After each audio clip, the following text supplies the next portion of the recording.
Evangelho segundo Jesus, Lucas capítulo 5, de 1 a 11. E aconteceu que, num determinado dia, Jesus estava próximo ao lago de Genezaré e uma multidão o exprimia de todos os lados para ouvir a palavra de Deus. Para que a multidão o exprimia?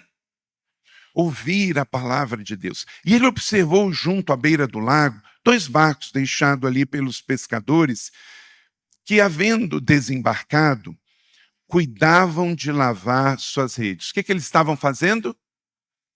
Lavando as suas redes. Verso 3, então entrou num dos barcos que pertencia a Simão e lhe solicitou que afastasse um pouco da praia e, assentando-se do barco, fez o quê? Ensinava o povo. Assim que acabou de ministrar, dirigiu-se a Simão e aos demais e pediu: ide para as águas mais profundas e lançai as vossas redes para a pesca. Ide para onde as águas são o quê? Mais profundas. Tem algo importante nessa palavra. E ela está destacada aqui em vermelho. Você não vai encontrar a vontade de Deus na superficialidade. A vontade de Deus vem na profundidade. A superficialidade deforma a vida cristã. Boa parte dos problemas que estamos vivendo como igreja evangélica hoje, uma igreja tão grande, mas às vezes tão flácida e tão deformada, porque ela está na superficialidade. Às vezes uma teologia tão profunda quanto um pires, pregações aguadas como uma limonada com pouco limões. Lance a rede onde as águas são mais profundas. Em latim, doc in altum. E diz mais o texto, me acompanha aí, verso 5. Ao que lhe replicou Simão: mestre, tendo trabalhado durante toda a noite, não pegamos nada. Todavia, confiando na tua palavra, farei o quê? Lançarei as redes. Assim procederam e pegaram uma enorme quantidade de peixes, tanto que as redes começaram a se romper. Por esse motivo, acenaram aos seus amigos do outro barco para que viessem ajudá-los. E chegaram e lotaram ambos os barcos, a ponto de começar a afundar. Diante de tamanho evento, Simão se prostrou aos pés de Jesus, que declarou: afasta de mim, Senhor, pois sou um homem pecador. Verso 9. Portanto, ele e seus companheiros estavam maravilhados, estavam impactados com a pesca que haviam realizado. Verso 10. Assim Tiago e João, discípulos amados do Senhor, os filhos de Zebedeu, que eram sócios de Simão, que era pescador na Galileia, todavia Jesus revela a Simão: não tenha medo. A partir desse momento, tu serás o quê? Um pescador de vidas humanas, de almas humanas. Não tenha medo. Impactados, não tenha medo. O novo chegou, a grande colheita chegou, então eles arrastaram seus barcos para a praia, renunciaram todas as coisas e seguiram a Jesus. A igreja diz: amém. Ele nunca disse que seria fácil. Ele disse para mim e para você que, ao nos convidar, tem que ter renúncia. Não existe altar sem sacrifício. Não existe vida cristã sem entrega. A gente não vem para a igreja perguntar o que a gente vai ganhar. A gente vem para a igreja perguntar: Senhor, o que o Senhor quer que eu faça? Porque às vezes estamos lançando as nossas redes com boa intenção no lado errado. Levante suas mãos. Pai, a família Impactados aqui está nesse culto primícia nesta manhã. Papai, sabemos que a tua palavra não muda. Ela é a mesma. Ontem, hoje e será para sempre. Esta é a garantia. Então ajude que cada vez a família Impactados, arraigados nesta palavra, que é bússola, que é martelo, que é norte, possa estar fortalecida nela para viver os seus maiores e melhores anos. Espírito Santo de Deus, toma o teu lugar. E agora os que nos acompanham pela internet, todos que estão aqui, possamos ouvir a tua voz. A palavra rema não volte vazia, mas cumpra o que lhe apraz. Recebemos tua palavra, celebramos a tua palavra e pedimos, Espírito Santo, fale conosco. Use esse pobre pregador, pecador, mas que é um profeta do Senhor, é um carteiro do Senhor a entregar uma mensagem e ela não voltará vazia. Ela é o pão do céu para nos alimentar hoje e nos impulsionar a um futuro brilhante. No nome que é sobre todo nome, Yeshua HaMashiach, o Senhor, oramos. Amém. Podeis assentar. Um lugar de milagres, uma família de impactados por Jesus. Toda vez que ouvimos o Evangelho de Jesus, não podemos ouvir como quem ouve o Carlito. Querido, se você receber pouco, é porque você estava esperando só do homem. Eu não tenho nada para te dar, mas o Senhor Jesus tem. Então Deus só quer usar como um vaso, eu e você, para sermos instrumentos a entregar algo que está no coração de Deus. Por que cada um recebe da maneira que vê? Quem vê um líder espiritual como pai, recebe na proporção de pai. Você recebe na proporção que você vê. Então, quando você... Alegrei-me quando me disseram, vamos à casa do Senhor. Lá na igreja, lá em casa ainda, eu oro, Senhor, eu não sei nem quem vai ser o pregador hoje. Mas eu sei que é um homem de Deus, uma mulher de Deus que o Senhor separou. Fala comigo. Talvez hoje a igreja seja o único lugar que a gente recebe, porque a palavra da verdade está sendo ministrada, porque aí fora, hoje, as pessoas só falam o que as pessoas querem ouvir. A igreja é diferente, não é o que eu ouvi, é o que eu preciso ouvir. Então, saia de casa nessa perspectiva, use aquele homem, use aquele jovem, use aquela mulher, use o meu bispo, use a minha bispa, use o pastor convidado. Mas eu quero ver o Senhor Jesus. A tua palavra não voltará vazia. Eu serei uma boa sementeira para a semente que vai florescer. Diz que os homens ficavam perplexos e perguntavam, quem é esse? Que você também possa ter essa expectativa de receber de Jesus. Jesus falava e as pessoas estavam admiradas, mas não todos, porque inclusive ele não fez muitos milagres na Galileia nesse lugar, porque muitos não tinham essa atitude.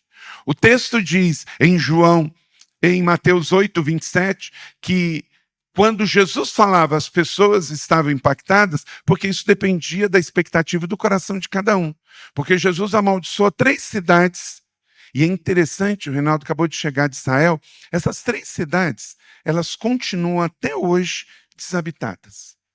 Israel tem cidade muito grande, por exemplo, Tiberíades, que está à beira do lago de Genezaré, do lago da Galileia, ela já existia nos dias de Jesus, é uma cidade importante para o judaísmo, lá foi escrito boa parte do Talmud, e ela já era uma cidade grande nos dias de Jesus, tanto é que João Batista ficou preso e foi decapitado ali.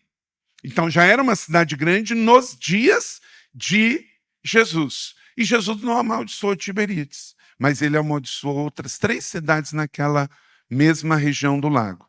A cidade de Betsaida, a cidade de Corazim e a cidade de Cafarnaum.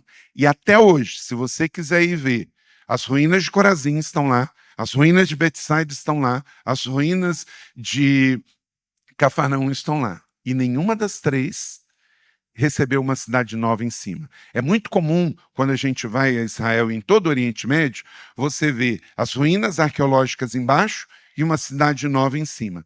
Como Jesus disse que essas 3 cidades foram incrédulas, não receberam a palavra, ele amaldiçoou as 3, e até hoje, passado 21 séculos dessa palavra de Jesus, as 3 são só ruínas arqueológicas para contar a história. Jesus pisou por aqui, Jesus fez milagres por aqui, mas essas cidades não receberam. Nem a cidade que ele escolheu para viver, Cafarnaum.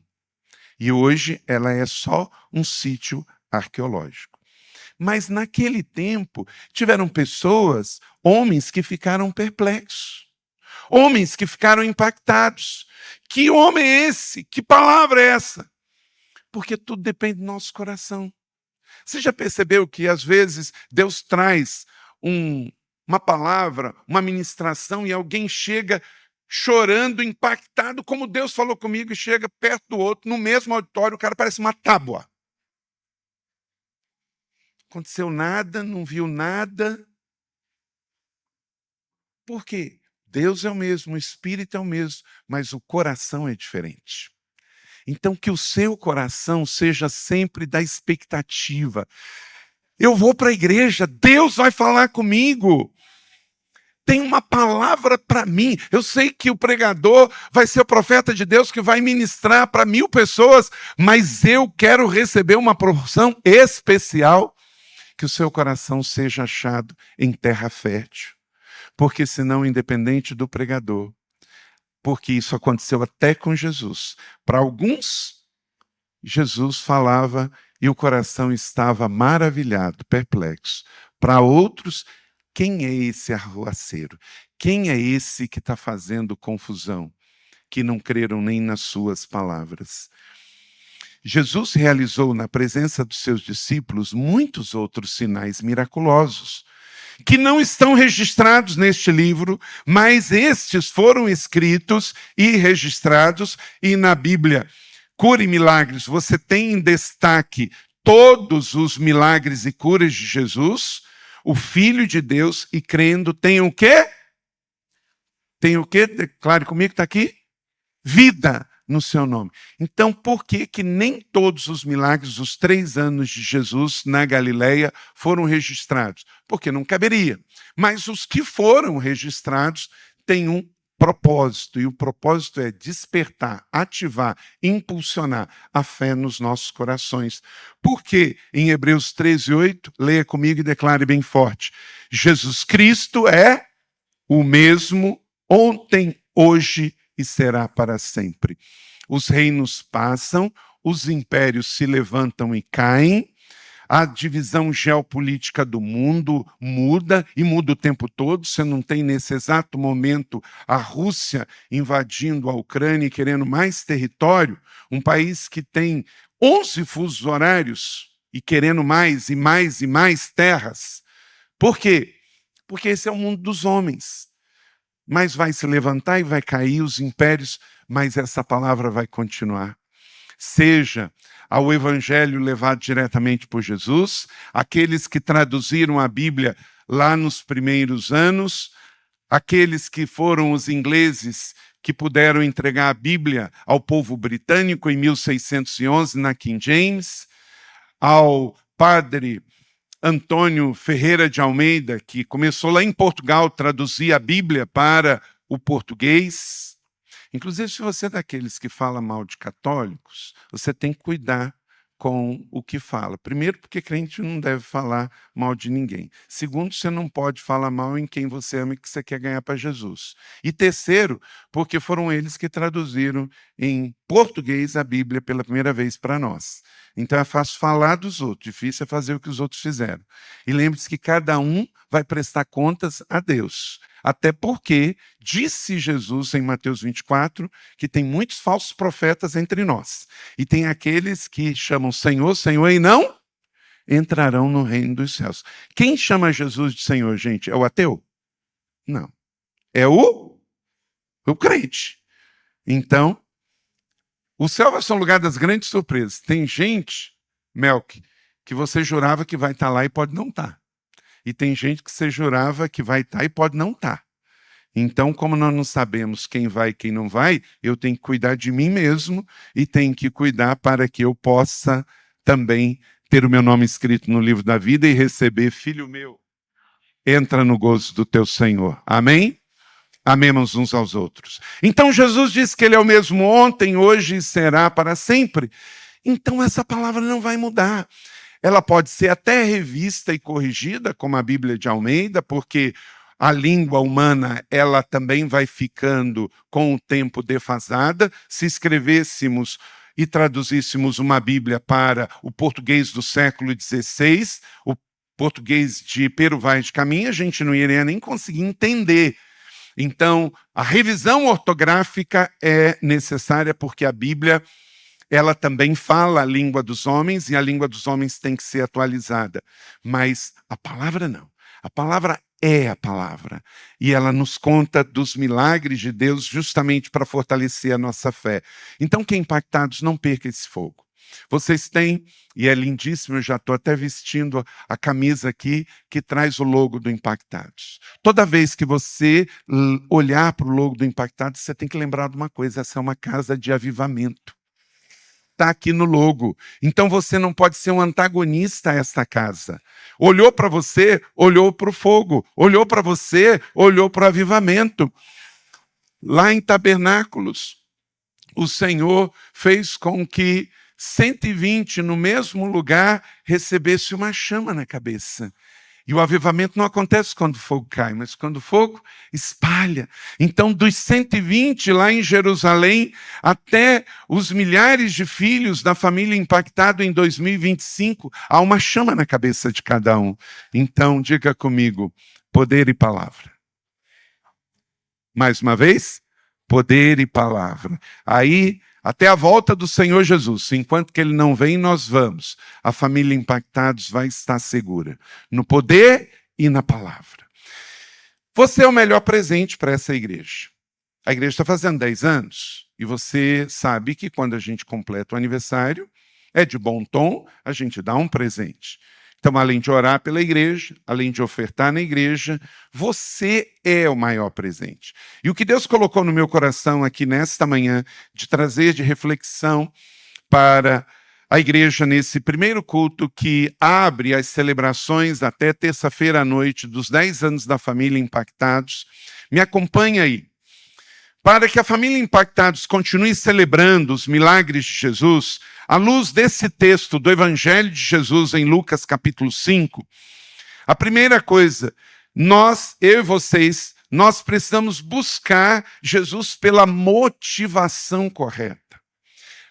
O verso 1 que lemos juntos, eu queria que você lesse mais uma vez comigo agora em voz alta. Certo dia, Jesus estava perto do lago de Genezaré. Pode colocar na tela. E uma multidão o comprimia de todos os lados, para quê?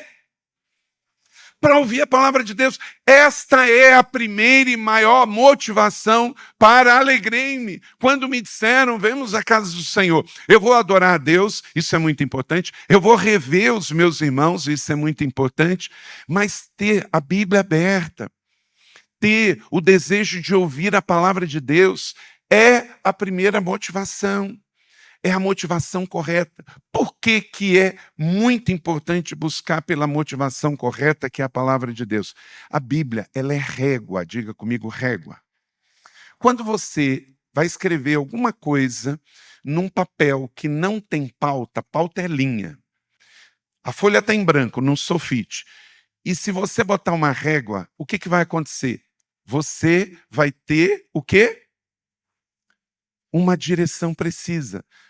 Não vai ficar torto, porque a régua corrige. A Bíblia, ela se autodenomina com régua. Então, eu e você precisamos ler a Bíblia, porque tem várias coisas que, às vezes, bem intencionados, a gente sai fora da reta. Então, a gente tem que ler para corrigir. Então, por mais que eu amo ir lá na minha igreja local e rever os meus irmãos, de adorar o Senhor, de estar lá. Mas isso não vai corrigir aquilo que não está certo na minha vida.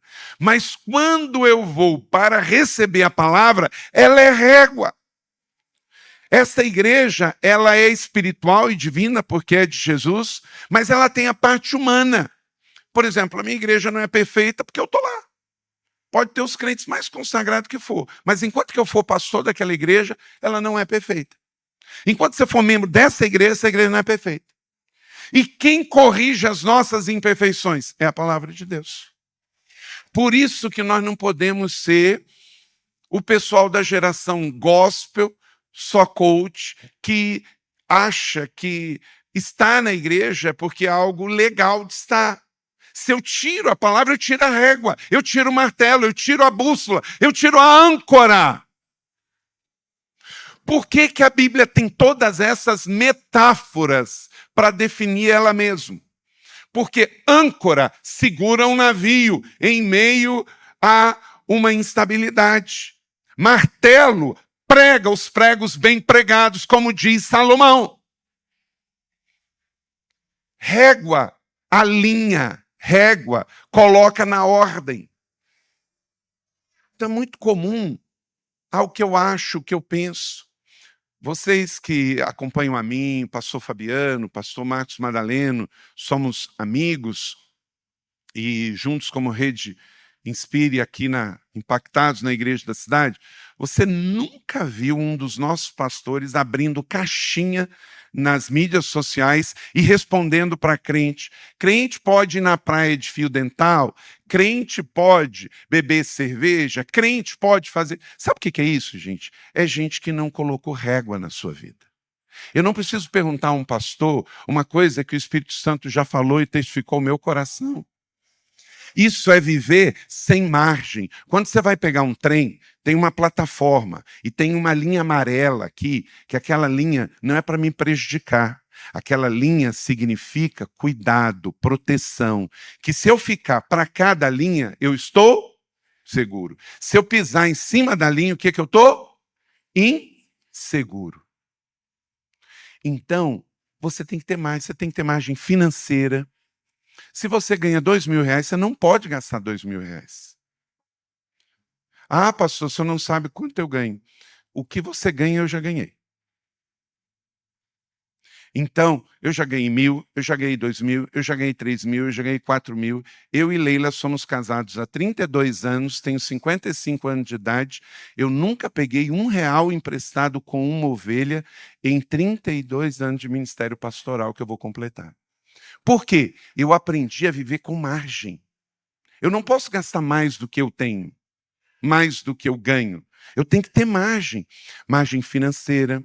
Eu tenho que ter margem de cuidado sexual. Eu tenho que ter margem com relação à intimidade com pessoas. Então estabeleça margem. Um crente tem que ter margem, não é para limitar você. Nada que a Bíblia diz para nós sobre cuidado sobre nós é para nos limitar, para nos prejudicar. Quando você compra um carro, ele vem com um velocímetro lá que ele pode ir a 250. Mas por que você não vai pegar uma avenida e botar o carro lá para rodar a 250? Porque o fabricante quer prejudicar você, limitando, as leis de trânsito querem limitar você. Não, é cuidado e proteção para com você, sua saúde e para com a dos outros. Nada que a Bíblia disser que você não deve fazer, não é para prejudicar você.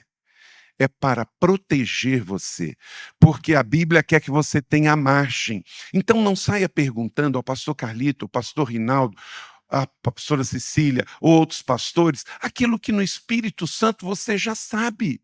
Quando você vê uma roupa, se você é um homem ou uma mulher cheio do Espírito Santo, ele já vai dizer se aquela roupa é para você ou não, se aquele carro é para você ou não, se aquela viagem é para você ou não, aquela sociedade é para você ou não. Aí você conhecer um camarada, é uma oportunidade incrível, vai te ganhar muito, mas o camarada lá, ele está envolvido em coisa ocultista, está com pirâmides até o telhado, e aí você ainda vai orar para ver se é a vontade de Deus fazer uma sociedade com uma pessoa assim? Por quê? Então você tem que ter margem.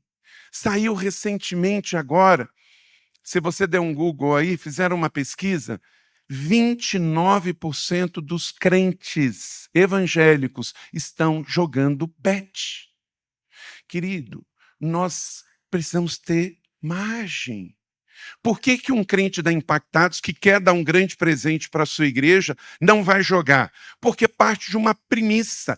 Todo jogo não é de Deus. Por quê? Parte do pressuposto que para você ganhar, o outro tem que perder. Então você não quer chegar na sua casa e mostrar assim, meu irmão, olha essa casa aqui, olha esses móveis aqui, olha essa linda mesa aqui, eu ganhei no jogo. Você acha que isso é bonito? Aí o que acontece? Milhares perderam para você ter. Deus quer te abençoar e prosperar com o seu trabalho e com a sua fé. Com o seu trabalho e com a sua fé. Aí você sendo um crente fiel, generoso, primiciador, dizimista, alguém que ama trabalhar, alguém que ama ser fiel, Deus vai fazer prosperar, porque Deus não é contra a sua prosperidade, Deus é contra o pecado. Então é uma bênção a gente ter a palavra de Deus. Aí você vai falar assim, mas pastor, tem pastor evangélico hoje falando que a gente pode jogar. Aí entra a régua. Por que eu preciso da Bíblia? Porque um pastor pode estar fora da linha, mas eu estou com a régua. Então eu não vou pelo que andam falando no meio gospel evangélico. Eu vou pelo que o Espírito Santo de Deus que está dentro de mim, pelo que a palavra de Deus que é bússola, que é âncora, que é martelo para a minha vida. Então busque Jesus pela motivação correta. A motivação correta tem que ser ouvir a palavra de Deus. A primeira motivação deve ser sempre buscar o sobrenatural de Deus pela presença de Deus. Diga comigo, presença e palavra. Segundo, evidencie o seu testemunho de trabalhador. Versos 2 e 3 diz que Jesus chamou gente que ele viu lavando as suas redes. Eu não sou pescador, mas já conversei com um pescador. E a melhor coisa é pescar, mas a pior coisa é lavar rede. Porque quando se puxa a rede do mar, ela não vem limpinha, ela vem com um monte de dejetos que ela pegou além do peixe. E outra coisa, esses dejetos, pedra, pau, o que ele faz? Ele danifica a rede. Então, o pescador, quando ele coloca a rede para secar, ele precisa tirar a sujeira e precisa costurar a rede. Porque senão, no outro dia, quando ele acordar cedo para ir pescar, ele vai estar com a rede furada. E aí ele vai perder os peixes. Então pensa bem, trabalhou o dia inteiro, ele não pode simplesmente descarregar o peixe e descansar. Ele tem que lavar a rede, consertar a rede, depois botar ela para secar para no outro dia estar pronta. Esse é o tipo de pessoa que Jesus procurou. Gente que ama trabalhar. Se você não gosta de trabalhar, vai ter com a formiga ou preguiçoso de Salomão. Então você precisa ter essa evidência de trabalhador. Se você ama trabalhar, você gosta do que Deus gosta, porque Deus trabalhou essa noite para nos dar esse lindo domingo da ressurreição hoje. Ele deu o ar que respiramos, a água que bebemos, e tudo isso é trabalho de Deus até hoje. Então, quando trabalhamos, somos parecidos com o Senhor. Diga comigo, fé e trabalho. Por isso que eu digo, ninguém faz nada grande sozinho. Se fizer sozinho, é porque não é grande. E a Impactados é muito grande para se fazer sozinho. Então, dê de presente para essa igreja você, dê a sua oração, o seu serviço, o seu ministério. Terceiro, não tenha medo da profundidade. Verso de número 4, tendo acabado de falar, Simão, vá para onde as águas são mais fundas. Do latim, doc in altum. Quando você for a Israel com o seu bispo, amém? Eu costumo dizer que a primeira coisa é dizer amém, é concordar. Primeiro você diz amém, segundo você tira o seu passaporte, terceiro você começa a fazer as suas economias. Aí depois você vai. Mas, então eu vou dar para você uma nova chance. Quando você for a Israel, aí lá na Galileia, você pede seu pastor para ir na capela Doc in Altum, lá na cidade de Magdala. É belíssima, não é? É belíssima. E lá na entrada está escrito Doc in Altum. E aí tem 12 colunas lá que mostram as mulheres do ministério de Jesus. E lá no fundo, no púlpito, tem um barco. É lindíssima aquela bela capela nessa cidade de Magdala, que Jesus frequentou aquela sinagoga, que as ruínas estão lá nesse lugar. Não tenha medo de ir para as águas profundas. A superficialidade deforma. Se você só ficar assim, eu vou na igreja, no domingo, eu vou entregar aqui uma ofertinha, e aí depois eu volto para a minha vidinha, aí domingo que vem eu volto de novo. Isso é superficialidade. Não se acha tesouros na superficialidade. Tesouros não estão na beira da areia da praia. Tesouros estão lá na profundidade. Essa semana foi anunciado que descobriram um navio pirata com milhões e milhões de dólares em ouro. O que faz 3 séculos de um navio ficar aguardando alguém para o achar cheio de ouro? A profundidade. Se ele estivesse na beira da praia, não estaria guardado. Se você viver na superficialidade, você não vai ser o melhor presente que a Impactados precisa. Não tenha medo da profundidade. Se aprofunde na fé, na palavra, nos relacionamentos. A religiosidade deforma, mas o Evangelho de Jesus profunda e amolda. 4. Sempre obedeça às instruções de Jesus.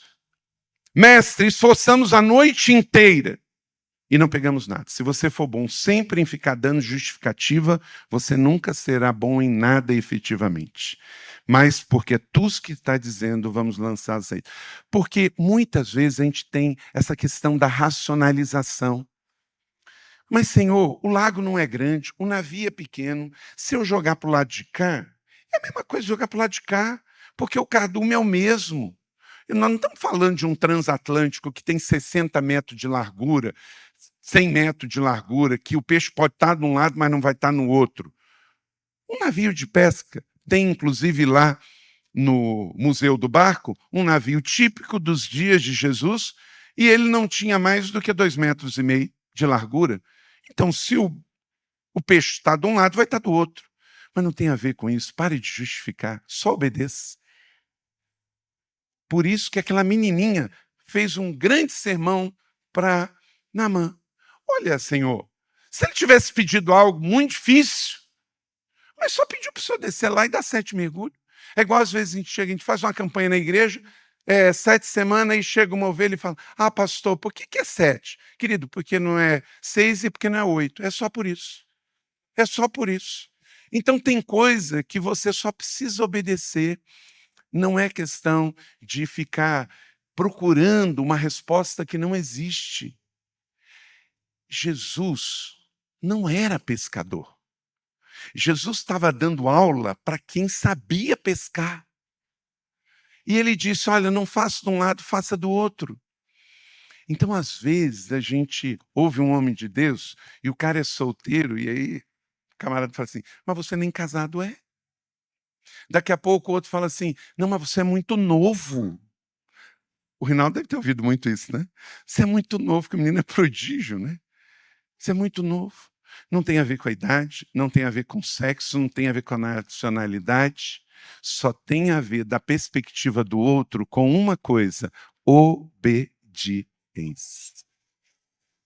Na língua portuguesa é ABCD, mas em Deus é obedecer. Então ouça as instruções de Jesus e aquela história. Se é de Deus mesmo, se está em paz, o Espírito Santo está falando, querido, pode pular de cabeça, porque Jesus já pulou em pé, então já deu certo, né? No mundo você vê para crer, mas na vida cristã você obedece para ver.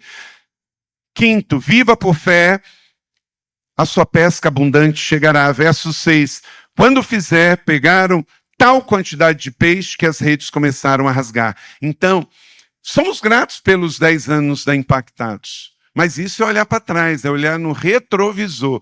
Há um para-brisa para frente, cheio das novas paisagens que Deus vai fazer. Que você tenha essa fé para ter a perspectiva que antes da colheita, antes da abundância, antes da grande pescaria, tem a palavra de ativação, que é obediência.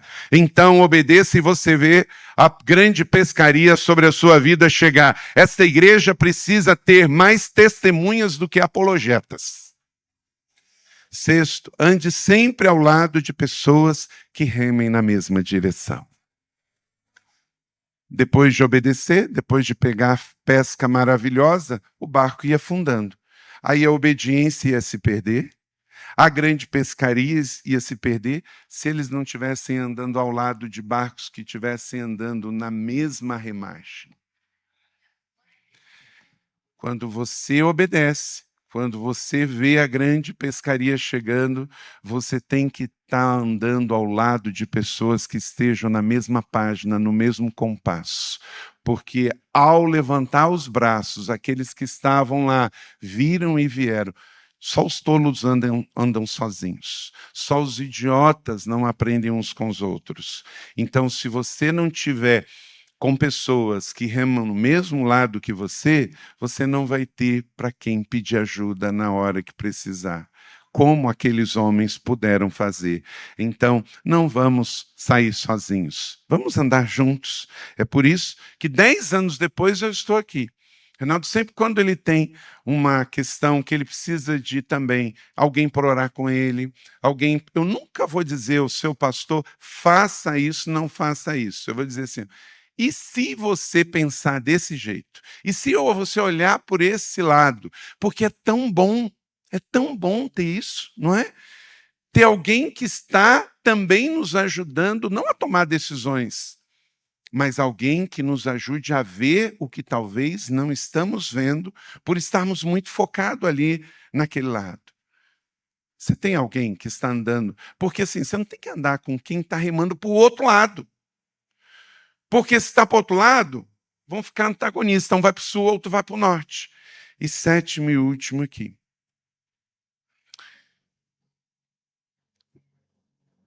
Depois eu vou pedir para que os pastores passem para você esse esboço aí, por causa do tempo eu avançar aqui.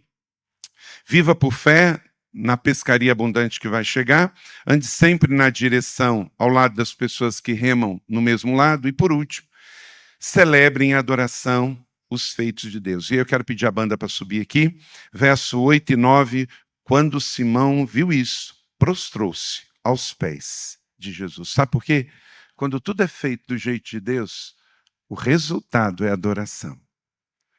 Quando essa igreja não é um supermercado da fé, vem aqui adoradores que estão tão abastecidos e cheios que quando eles levantam louvor, o louvor é um altar de adoração, não um altar de pedidos. E faz toda a diferença. Então, o resultado do maior presente é, de fato, que de joelhos é melhor, em adoração é melhor. Você recebe essa palavra da fé?